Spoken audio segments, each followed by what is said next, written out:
सामाजिक कार्यकर्ते सोनम वांगचुक यांच्या अटकेप्रकरणी आज सुप्रीम कोर्टामध्ये सुनावणी। सोनम वांगचुक यांच्या सुटकेची याचिकेमध्ये मागणी।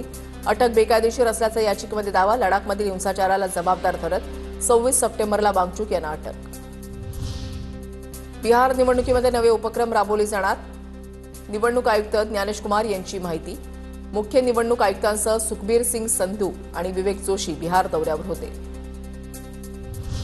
रायडन समूहाचे मालक राजिंदर गुप्तांना आपकडून राज्यसभेचं तिकीट। अरविंद केजरीवालांच्या राज्यसभेवर जाण्याच्या चर्चांना पूर्णविराम।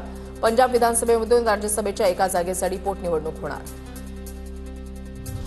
9 ऑक्टोबरपासून 20 कर्मचारी 72 तासांसाठी राज्यव्यापी संपावर जाण्याचा निर्णय। खासगीकरणाच्या विरोधात 20 कर्मचाऱ्यांचा पुन्हा संपाचा इशारा। मुंबई महानगरपालिका निवडणुकीची अंतिम प्रभाग रचना जाहीर। पालिकेच्या निवडणुकीला वेग। सर्वांचं लक्ष आरक्षण सोडतीकडे। निवडणुकीसाठी जुलै 2024 पर्यंतची मतदार यादी ग्राह्य धरली जाणार। नाशिक महापालिका निवडणुकीची अंतिम प्रभाग रचना आज प्रसिद्ध होणार। अंतिम प्रभाग रचना जाहीर झाल्यावर महापालिका प्रशासनाकडून त्वरित महिला ओबीसींसह इतर आरक्षणाची सोडत काढली जाणार। शक्ती या संभाव्य चक्रीवादळाच्या पार्श्वभूमीवर मच्छीमारांना सतर्कतेचा इशारा। बंदरांवर धोक्याचा बावटा फडकावण्यात आला। वादळाची तीव्रता वाढत असल्यामुळे मच्छीमारांना सतर्कतेचा इशारा। केंद्र सरकारनं फास्टॅग संदर्भातील नियमांमध्ये बदल केला। यूपीआयनं 1.25 पटचं टोल लागेल। रोख रक्कम दिल्यास दुप्पट टोल लागेल। नवे नियम 15 नोव्हेंबरपासून लागू होणार।